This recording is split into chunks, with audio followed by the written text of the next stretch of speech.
Estamos apresentando Enigmas Rasgando o Verbo, com Cris de Pascoal e Kátia de Galho. Produção técnica Mauro Dom Pedro. Olá pessoal, bem-vindos à Rádio Excel, a Rádio Cron, né? A Rádio da Consciência Livre. Tudo bem, Kátia Gaia? Tudo jóia, Cris. E você? Nós estamos entrando também num programa onde o normal é ser diferente. E o normal, Kátia Gaia, o normal é ser paranormal, né, Kátia Gaia? Tenho certeza disso. Com certeza. E hoje, né, Kátia Gaia, nós estamos muito felizes porque nós estamos aí reinaugurando a Rádio ECL, porque a Suzana gentilmente nos passou a concessão. Então a Rádio ECL agora é a Cron, a Rádio da Consciência Livre. E olha, o Cron, ele já existiu em vários formatos. Ele existiu no plano físico, quando nós tínhamos nossas reuniões ali, situado em Santo André. Ele hoje também é o programa Enigmas, e hoje ele é uma rádio. Então, nós temos os nossos grupos hoje pulverizados em alguns locais para os experimentos, mas é com grande satisfação que nós estamos aqui também na Rádio Cron. É isso aí. E hoje, Kátia Gaia, nós vamos falar como recuperar a alma do mundo entre o visível e o invisível. Bem, pessoal, toda tradição tem como costume, por exemplo, os orientais, eles têm uma casinha chamada de Kamidana, onde se colocam alimentos para as divindades e também para os mortos. Para nós, né, de uma cultura ocidental, racional, abstrata, esse parece ser um ato infantil e quase ingênuo. Não é óbvio que os mortos não comem? Seria possível hoje a manutenção de memórias sem ritos? Diz aí, Kátia Gaia. Certamente não acreditamos nisso, né, Cris? Por isso, temos livros, computadores, instrumentos de memória nas quais confiamos ritualmente, que estarão acessíveis em um futuro qualquer como um oráculo, dependendo do nosso desejo. Todos estes nos servem de substituto aos alimentos colocados na casinha dos deuses, as datas festivas, e refazem as tensões entre os mundos do visível e invisível. É verdade, Kátia Gaia. Nossa memória, pessoal, está preservada em frio silício, imortalizada, controlada, invisível. Não há mais no calendário espaço para a lágrima, a melancolia, a contradição do festival. Ao inverso da tradição que se submete ao passado, nós dominamos os ancestrais, ou pelo menos pretendemos. Em outra tradição na Tailândia, tem oração que é feita antes de se fazer massagem. O instrutor oriental diz que aquela oração é um lembrete. O fato é que precisamos saber valorizar toda esta tradição que nos permitiu chegar naquele momento e poder realizar aquela ação. A oração não era para um mestre morto qualquer do passado, mas pelo que vive através dos tempos, dos transmissores, e que ali é recebido. Pois é, pessoal, no meio dessas histórias permanece o fio que vivificava aquela sabedoria. Mesmo que no futuro resolvêssemos fazer diferente, era preciso saber como se pudéssemos descobrir como diferenciar. Eis o sentido da reverência que abarca a transgressão. O cuidador, não é o massagista, mas por meio dele, toda a tradição é responsável pelo que se vive e pelo que se morre. Não sei se os médicos aprendem isso, viu, Kátia Gaia? É verdade. E esse fio, criado artificialmente, que toda a tradição insiste em preservar, não busca refazer o passado, tal como a abertura de um documento na tela do computador nos mostra. Um texto, do modo como ele foi abandonado há tempos atrás, né? É uma mania humana de alimentar materialmente por ações e interferências, e o seu vínculo com o que poderia ter sido um amor por aqueles que deveríamos vivamente conversar, um amor por aqueles que temos interesse em aprender juntos. Um amor capaz de fazer ressuscitar os mortos e trazê-los a compartilhar de nossa comida e de nossa fome, de sua sabedoria e de nossa ignorância, com quem podemos responder nossas perguntas atuais, com quem podemos brigar e acusar nossos invisíveis sofrimentos, trazendo a visibilidade. Essa experiência confusa das tradições, portal de encontro entre o visível e invisível, é o que talvez permita aos que se submetiam ao ritual a experiência de uma temporalidade mais alargada, a experiência de uma infinitude.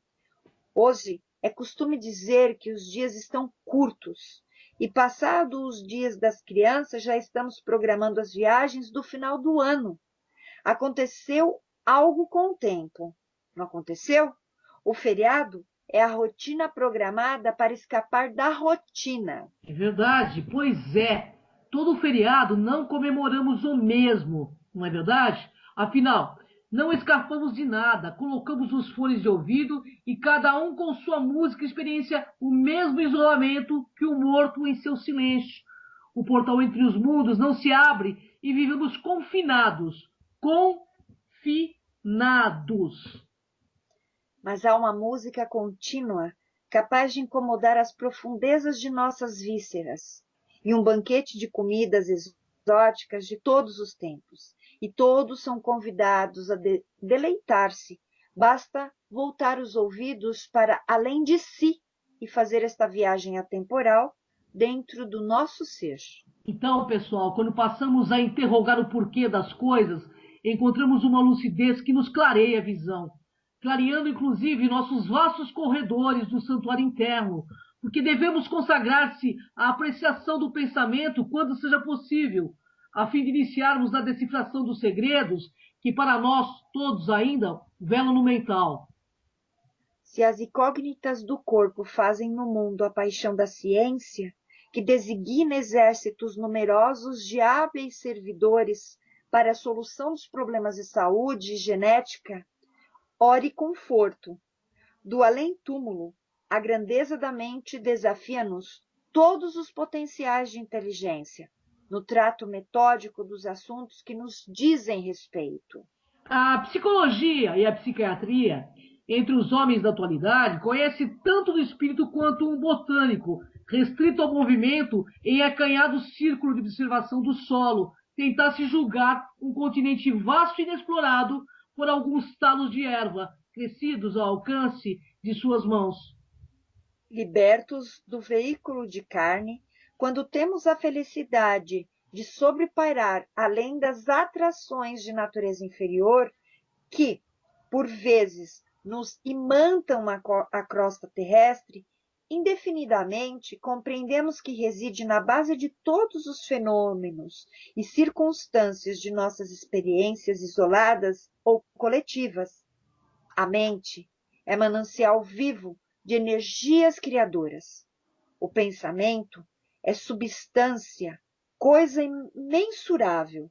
Encarnados e desencarnados povoam o planeta, na condição de habitantes de um imenso palácio de vários andares, em posições diversas, produzindo pensamentos múltiplos, que se combinam, que se repelem ou que se neutralizam. Tudo isso corresponde às ideias segundo o tipo em que se expressam, projetando raios de força que alimentam ou deprimem, sublimam ou arruinam, integram ou desintegram, arrojados sutilmente ao campo das coisas para a região dos efeitos. A imaginação não é mais um país de névoa, de criações vagas e incertas. É fonte de vitalidade e energia em movimento. O idealismo operante, a fé racionalizada de forma construtiva, o sonho que age são os pilares de todas as realizações. Quem mais pensa dando luz ao que se idealiza, mais apto se fará em suas obras.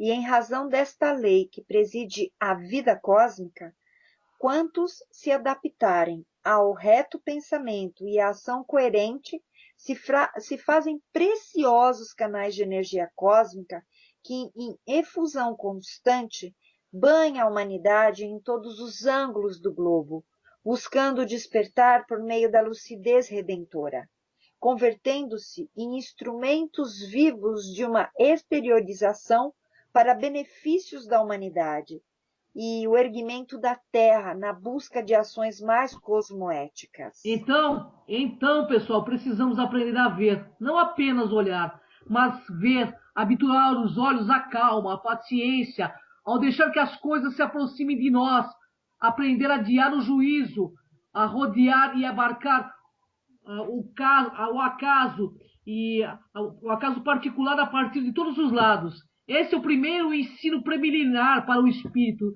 Não reagir imediatamente a um estímulo, mas sim controlar os instintos que põem obstáculos, que isolam. Aprender a ver tal como é as coisas, sem irar-se de forma imparcial. Tudo isto é quase modo filosófico de falar que denomina vontade forte. O essencial nisto é, precisamente, o poder de não querer, o poder de diferir a decisão. Toda a não espiritualidade, toda a vulgaridade descansa na incapacidade de opor resistência a um estímulo. Tem que se reagir, segue-se todos os impulsos. Em muitos casos, esse abstrato ter, que é quase uma doença, uma decadência, sintoma de esgotamento, quase tudo que a rudeza filosófica designa com o nome de vício, é apenas essa incapacidade fisiológica de não reagir. Uma aplicação prática do ter aprendido a ver, enquanto discerne em geral, chega-se a ser lento, desconfiado, teimoso, ao estranho, ao novo, de qualquer espécie.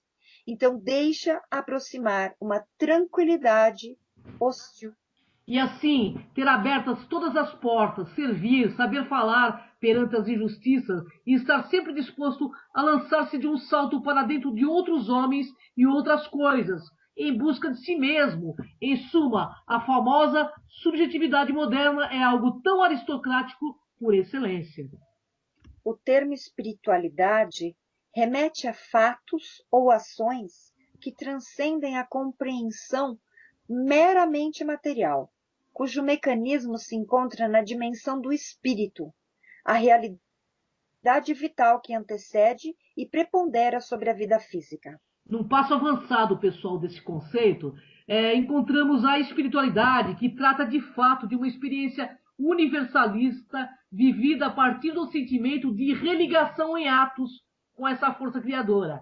Isso quer dizer que, tanto no aspecto espiritual quanto social, o universalismo, que tem origem em Deus, que é amor fraterno, rege as relações entre as criaturas espirituais e humanas, independente das convicções religiosas ou não religiosas que elas professem. Vamos definir a espiritualidade como o berço dos mais generosos valores que nascem da alma, a morada das emoções e do raciocínio iluminado pela intuição. A ambivalência ou ambiciência que abrange tudo o que transcende ao campo vulgar da matéria e provém da sensibilidade humana sublimada, a exemplo da verdade, da justiça, da misericórdia, da ética, da honestidade, da generosidade, do amor fraterno. Há também o que é essencial destacar, a espiritualidade compreendida como a vivência do ser multidimensional, que tem a noção de sua transitoriedade. Assim, a acepção da fraternidade e espiritualidade coloca-se em sadio contato íntimo com nós mesmos e com o Criador e com suas criaturas, que constituem o mais perfeito altar onde devemos respeitar e amar. Mas hoje, vivemos aqui na Terra a hora do sexo. O sexo vive na cabeça das pessoas, parecendo haver mais saído da organização genética onde se cedia, vulgarizado e barateado pelos meios de comunicação de massa, tornou-se motivo essencial da vida de milhares de pessoas, sempre frustradas e insatisfeitas. Julgando-se a criatura humana como sendo tão somente o corpo, cresce hoje o vil mercado das sensações, em completo desrespeito e desconsideração pelo ser humano. Almas universais buscam valores éticos nas suas aspirações, as suas lutas e sonhos, os objetivos nobres que trazem dentro de si. Mas se sitiar um ser apenas nos vapores da libido desenfreada, como vem acontecendo, pessoal, é atitude injustificável perante todos os progressos psíquicos, emocionais, intelectuais que nos colocam hoje no patamar da razão.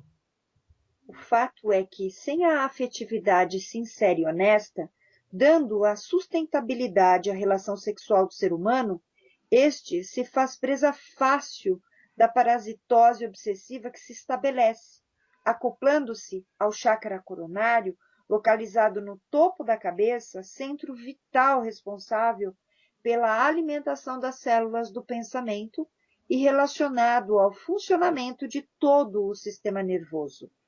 Então, assim as pessoas penetram nas ondas mentais obsessivas, passando dessa forma a sentir as idênticas sensações que as suas vítimas experienciam.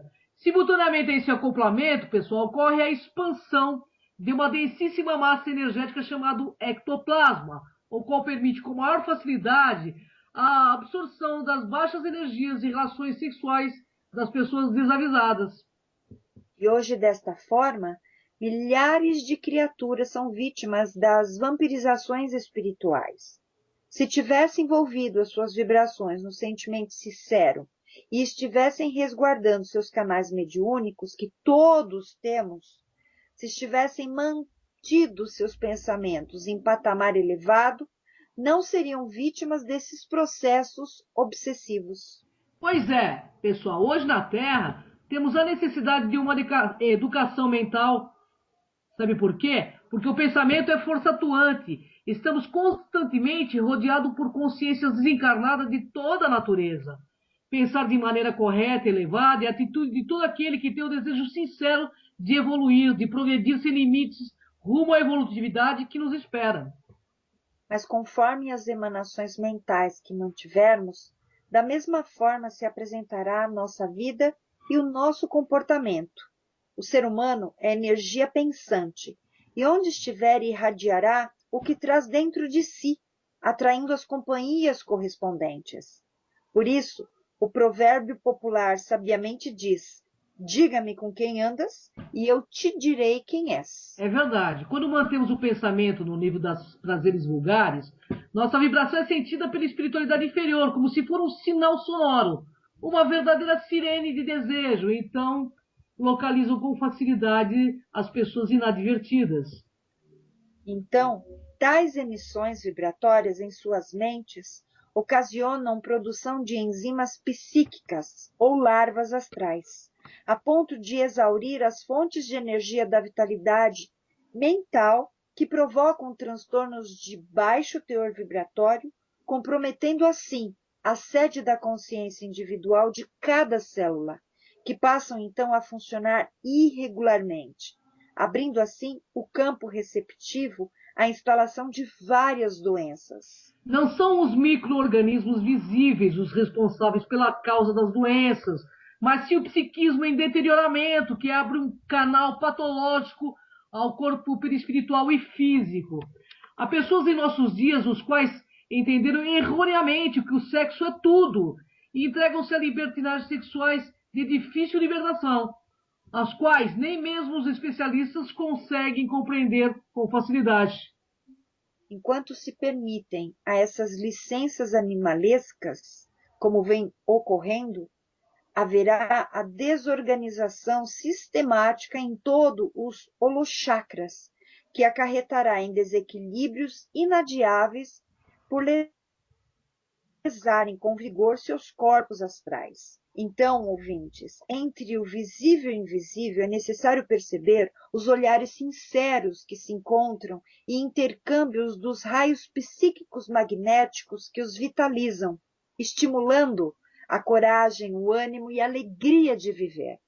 Porque quanto mais espiritualizado, quanto mais sincero e honesto for o sentimento que une duas pessoas, mais rica e sublime será a permuta magnética entre elas. Utilizamos sempre pensamentos elevados, assim construiremos uma residência fluídica que os protegerá de qualquer vampiro energético. Bem, pessoal, a energia sexual é elaborada de forma universal, afim, de possibilitar um upgrade evolucional para o renascimento das vidas, que retornam ao cenário terreno, e para as sensações compensativas das jornadas diárias, na permuta de hormônios que acalmam e da afetividade que abastece o ser e as completam. Assim sendo, o espírito neutro na sua sexualidade possui ambas as polaridades psíquicas, masculina e feminina, e as expressa conforme for o melhor para a sua evolução, ora encarnado como homem, ora encarnado como mulher, com o intuito de desenvolver os sentimentos inerentes a cada polaridade. E aqui, né, Cris, tem uma quebra de paradigmas que o próprio Espiritismo fala, né? Vale a pena pesquisar. É verdade. Mas hoje, em nossos dias, as vulgaridades materiais estão fazendo com que o ser humano troque o ser pelo ter, como um meio de felicitar os indivíduos, que na maioria das vezes derrapam em frustrações e depressões profundas, pois se afastam de sua essência universal. E assim, os idealizadores de ideia materialista ignoram, por outro lado, uma série de outros prazeres mais sutis, mas que também são fortemente registrados no psiquismo, fomentando o bem-estar e a alegria de viver, que são os prazeres da afetividade sincera, o prazer intelectual que se flui diante do aprofundamento em qualquer área do conhecimento, o prazer estético, através das artes e das criações da cultura em toda parte, e ainda o prazer espiritual, decorrente dos mergulhos dentro de si mesmo e do contato com a espiritualidade. É verdade. Ainda há o prazer cultivado quando acalentamos ideais para as nossas vidas, objetivo pelos quais nos esforçamos com empenho e dedicação, planos profissionais ou afetivos, junto daqueles que amamos. Todos esses são prazeres do espírito da alma humana, uns passageiros, como outros prazeres físicos, outros perenes, porque abstratos e materiais, mas da mesma forma impulsionam o indivíduo para a luta diária, para os desafios da caminhada terrena. Tudo isto constitui o que consideramos como sublimação ou transmutação da função sexual. A libido, como a denominou Freud, né? Ele tem um estudo, né, sobre isso. Freud, ele fala da energia psíquica. E eu gostaria de colocar aqui, Cris, uma coisa muito interessante, de que a libido, ela vai além. E existem hoje tantas pessoas falando de Tantra, de Kundalini, tudo isto, vocês deveriam estudar, porque Freud, ele fala dessa energia psíquica que pode ser canalizada para várias áreas, para o esporte, para o conhecimento, para a arte e a afetividade, sem ser necessariamente sexual. E sempre nos dedicamos a alguma tarefa ou trabalho, ou mesmo a algum esporte, e estamos sublimando ou transmutando a energia sexual para essas diferentes áreas da vida, e gerar assim um equilíbrio energético e a saúde orgânica. É verdade, Kátia Gaia. A função sexual, em sua constituição íntima, é criativa das formas físicas, mas principalmente das expressões de beleza, da cultura e da arte. Todos os grandes avanços do conhecimento humano, seja através de expressões artísticas ou da ciência, foram fruto dessa energia sublimada. Isso, pessoal, não significa ausência de relações sexuais, não, mas sim o direcionamento criativo da libido para diversas áreas, não somente para a diversão desenfreada, entendeu? Perfeito. E com este estado de sublimação e transmutação dessas energias sexuais, devemos tomar ainda o cuidado de não acalentar qualquer sentimento de culpa ou vergonha em relação às sensações fisiológicas, que são perfeitamente naturais, o que provocaria a repressão de conteúdos para o inconsciente, gerando transtornos e desequilíbrios inevitáveis. É verdade, Kátia. Devemos sempre lembrar que o sexo é algo divino, elaborado para o crescimento e felicidade de todas as criaturas.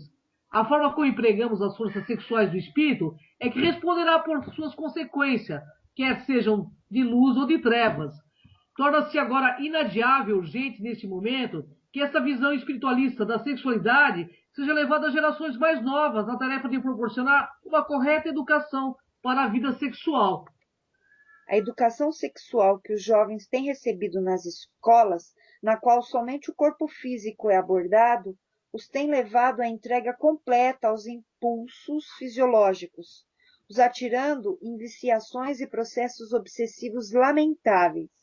E quando se pretende transferir para a escola a responsabilidade da educação sexual, que tem que ser em casa, corre-se o risco que deverá ser calculado, que o assunto deve ser apresentado com leveza, com responsabilidade e sem a perturbação do educador. E certamente existem professores os quais trabalham o tema como dignidade e honradez, embora ignorem os fatores espirituais.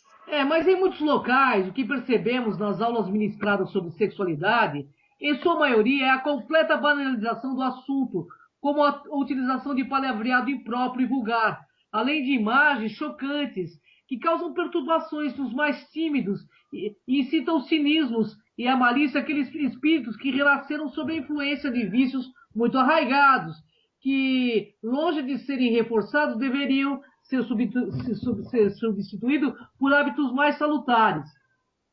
A correta educação sexual, sob a ótica espiritual, consiste na aquisição de valores por parte dos jovens, na introjeção de respeito aos seus semelhantes, aos sentimentos de respeito que possuem por seus corpos e individualidade, pois as criaturas hoje são tratadas como objetos, indivíduos descartáveis, sem qualquer dignidade e consideração. Mas você quer ser isto? Um objeto? É verdade, Kátia Gaia. Ao lado da informação de ordem física, que é necessária, torna-se indispensável os valores éticos e morais para o jovem, as informações espirituais sobre o sexo e suas várias decorrências, a fim de que não caiam em armadilhas de vulgaridade, porque sem esses ingredientes, a atual educação sexual se faz ineficiente, perigosa, diz Freud, né? E a espiritualidade, assim como a educação, oferecem os melhores métodos para tal cometimento, através de seu inestimável patrimônio de saberes, disponível a pais, mães, educadores e todo e qualquer investigador que tenha dentro de si o desejo sincero de conhecer a verdade. Este é o grande momento para todos nós que aspiramos uma vida melhor. Reflexionar em torno dos objetivos da vida e da função sexual é tarefa de todo aquele que pensa e deseja o melhor para si. É verdade, porque a sexualidade, que para quem não sabe, é uma das garras da Matrix aí, né? As pessoas ficam tão presas na materialidade e na sexualidade que elas acabam ficando cada vez mais animalizadas, né? Não é que você não pode fazer sexo, não. Você pode, mas, sabe, com um certo controle. Hoje nós vemos totalmente as pessoas perdidas, né? Como se não existisse mais nada. E às vezes tem esse vazio interior, né? Então cabe a todos somar esforços em favor dos princípios da dignidade, da honradez dos valores éticos, morais e principalmente da educação moral das novas gerações. O único meio de formarmos, né, seres para o porvir na construção de uma sociedade mais equilibrada e feliz, por meio realmente da implementação do respeito a todas as criaturas vivas em todas as suas formas e manifestações, pois o respeito é o princípio do verdadeiro amor.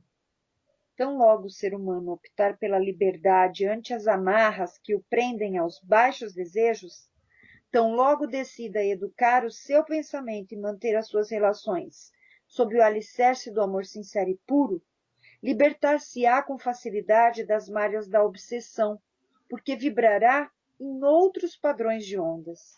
De outra forma, prosseguirá no fosso das paixões insanas e de difícil liberação e libertação. Ninguém se engane quanto aos compromissos do sexo perante a vida, e cuide também de não enganar a outrem. Cada um responde pelo que inspira e pelo que faz. Verdade, ação e reação realmente é uma lei universalista, não é uma lei espiritualista apenas, é universalista. E hoje vemos as garotas da atualidade, elas são herdeiras de um movimento de emancipação feminina que começou na década de 60 e já teve muitos resultados.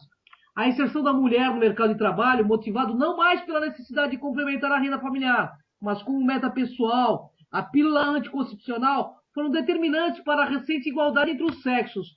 Homens e mulheres estão no mesmo patamar em um mundo que é eminentemente patriarcal. Mas por enquanto, porque o retorno do sagrado feminino, pessoal, é eminente e já causa rachaduras comprometedoras nesse sistema patriarcal, hein, Katia Gaia? Ainda bem.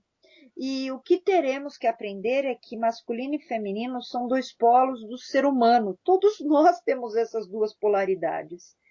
E vamos pensar que tudo no mundo flui entre dois polos, branco e negro, céu e terra, movimento e quietude, feminino e masculino, e por aí vai. E nesse sentido, se considerarmos o sexo não apenas biologicamente e pensarmos na sexualidade do ponto de vista psicológico, constataremos que todo ser humano possui características femininas e masculinas, alternando como duas polaridades ou opostos complementares em cada gesto, pensamento e comportamento. Mas o que acontece no mundo atual é que o polo masculino, o ânimos, tomou as rédeas do planeta, mesmo através de mãos femininas. A maneira ânimos de ser é marcada pelo racionalismo, a extroversão, a padronização, que são aspectos supervalorizados no contexto de uma sociedade em que a ciência, a tecnologia e a religião são adoradas como deuses. E, por outro lado, o polo feminino da psique humana, a nossa ânima, responsável pela capacidade de introspecção, intuição e espiritualidade, tornou-se negligenciado, pois as mulheres passaram a afirmar, após séculos de submissão injusta aos homens, que nós somos apenas procriadoras. Não somos apenas essas procriadoras. Não somos meros objetos de prazer. E também somos líderes, racionais e empreendedoras. Isto foi bom, mas teve seu preço na sociedade patriarcal. Pois é, e o preço foi que, ao negar os aspectos femininos, acabou por vulgarizá-lo.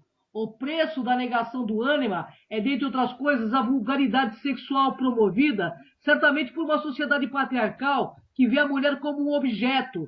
É justamente o que acontece hoje, especialmente nas redes sociais, que são brechas por onde escapam os aspectos reprimidos do ânima vulgarizado e rejeitado por um sistema patriarcal. Jovens, moças e rapazes expõem seus corpos em fotos em que estão com o celular na mão, de frente para um espelho, fazendo uma pose vulgar que desejariam que fosse sexy. Muitas meninas de pouco mais de 11 anos viram o bumbum na direção das lentes e quase podemos ouvir o seu pensamento: olhem como eu sou gostosa.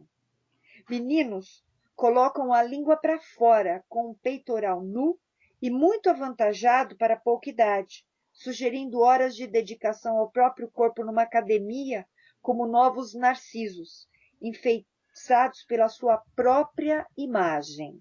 E o que quer dizer isso, pessoal? Que tipo de leitura corporal se pode fazer dessas cenas? Tais fotos são um evento cada vez mais comum entre os jovens da nossa época. Irreverentes? Para mim, trata-se de um retrato da banalização do erotismo e exaltação da futilidade. O que isso quer dizer, hein, pessoal? Que temos um batalhão de cabeças vazias se formando para comandar o futuro da humanidade.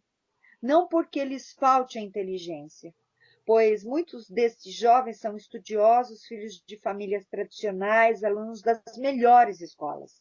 Na verdade, o que falta é um sentido de vida. Falta ao mundo como um todo, um sentido maior, pelo que viver. É o vazio existencial, como dizia Jung. O mundo está sem alma, o que nos leva a perguntar: como recuperar a alma do mundo? Bem, pessoal, a solução talvez esteja no incentivo da introspecção através da reflexão filosófica, da vivência da espiritualidade, sem prejuízos da racionalidade, do contato direto com a natureza verdejante, também no encontro com outros seres humanos, sem ser por intermédio de máquinas, sejam celulares, tablets, notebooks, no elogio das coisas simples da vida, como brincar com amigos quando se é criança e receber os amigos para conversar em casa quando se é adulto. Simples assim. E não é preciso desprezar o lado ânimos, mas somente equalizar sua ação com a ânima. Dê um retorno às essências. Eis o que precisamos. Um desnudamento não dos corpos, mas das aparências. Mais sinceridade nas relações, mais esperança nas pessoas, mais fé. Quando falo em fé, inevitavelmente levanto a questão da existência de Deus aqui. Então, Nietzsche dizia que Deus está morto. Mas como? Se nunca ninguém o encontrou. E onde está o corpo do morto? Tenho aprendido que ter fé não é confiar que é um Deus que fará acontecer aquilo que queremos, mas reconhecer que só acontece aquilo que precisamos. Não me importa, né, Cris, nem a você, se o Deus que faz acontecer é o grande Abraxás, o Espírito Santo, Alá, Jeová, Tupã, enfim. O que falamos aqui no Rasgando o Verbo é que precisamos encontrar algo maior que nossa razão humana e que dê sentido à vida. Sair do painel de controle, da regência do ânimos que pretende explicar tudo e permitir que fale a ânima, que deixe a vida acontecer, confiante de que há uma sabedoria inerente a todas as coisas. É dessa deusa mãe que precisamos para o mundo do Deus Pai. Por quê, Cris? Porque esse mundo, aqui no Rasgando o Verbo, é dos despertos, Kátia Gaia. E também no programa Enigmas. É isso aí, Kátia Gaia. É isso aí. Bom, pessoal, a gente vem falando isso porque as pessoas estão muito perdidas ainda, né? Então a gente precisa dar esse alerta aí para que você olhe para você e vê se você está sendo apenas um desejo sexual ou algo mais, né?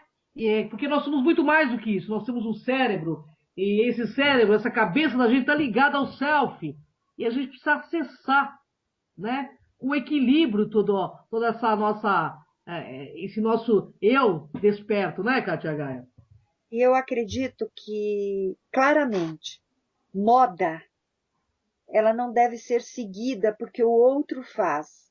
Faça a sua própria moda, seja você, seja coerente consigo próprio. E os jovens, fica aqui o nosso recado. Antes de você seguir o modismo e seguir tantas coisas que hoje são descartáveis, procure se reconstruir, procure seguir exemplos, mas bons exemplos. É verdade. E seja você, acima de tudo, ame você, esteja com você, porque você vai estar com você, sepultura dentro, eternidade afora. Gratidão, Kátia Gaia! Até o próximo Rasgando o Verbo. E assistam nossos programas na TV, na Demais TV, né, Kátia? Todas as quartas-feiras, a partir das 10 da manhã, estamos lá ao vivo para que você nos assista e também os nossos convidados. E vamos também passar agora o site do programa Enigmas para você conhecer este trabalho, que é o www.programenigmas.com.br, e através deste site você tem o link diretamente para o canal Cron TV no YouTube, onde você acessa todos os vídeos anteriores. Bom, quem quiser participar do programa Enigma, seja na rádio ou na TV, 3482-6381. Fale com a nossa produção. Gratidão, Kátia Gaia. Gratidão, pessoal. Até o próximo. Rasgando o Verbo. É isso aí. Acabamos de apresentar Enigmas Rasgando o Verbo.